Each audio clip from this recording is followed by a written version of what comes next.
রাতে ভাবছিলাম কি করব। তো সন্ধ্যাবেলায় ও করে নিয়েছিল ফ্রেঞ্চ ফ্রাইস, কারণ কি ওনাকে ডেকে যাচ্ছে, উনি হাত দিয়ে দেখিয়ে যাচ্ছে। গুড মর্নিং এভরিওয়ান, আবার চলে এসেছি একটা নতুন ভিডিও নিয়ে। তো সকাল সকাল এইভাবে ঘুম থেকে আমি তো উঠে পড়েছি, চা নিয়ে চলে এসেছি, এদিকে ওনাকে ডেকে যাচ্ছে, উনি হাত দিয়ে দেখিয়ে যাচ্ছে 5 মিনিট 10 মিনিট। তারপরে স্নান ধুতি করে চলে এলাম ঠাকুর ঘরে পুজো নিয়ে দিতে।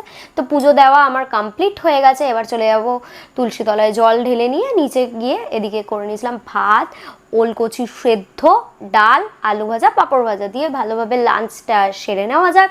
দেখা হচ্ছে আবার সন্ধেবেলা। তো সন্ধেবেলায় সন্ধে দিতে চলে এসেছি। তো সন্ধে দেওয়া কমপ্লিট করে নিয়েছি, আপনাদের সাথেও শেয়ার করে নিলাম। আর যাওয়ার টাইমে দুপুরবেলায় ফুলগুলো পেড়ে আমি আরও ফুলগুলো দিয়ে গেছিলাম গাছে।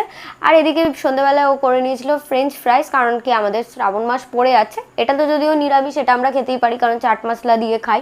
তো তারপরে এদিকে চা করে নিয়ে চলে এসেছিলাম, চা বিস্কিট খেয়ে নিলাম। আর রাতে ভাবছিলাম কি করব। তো রুটি আর নিরামিষ সয়াবিন আলুর তরকারি করে নিয়েছিলাম, এটা দিয়ে ডিনারটা ভালোভাবে সেরে নিলাম। টাটা, গুড নাইট, দেখা হবে নেক্সট ভিডিওতে।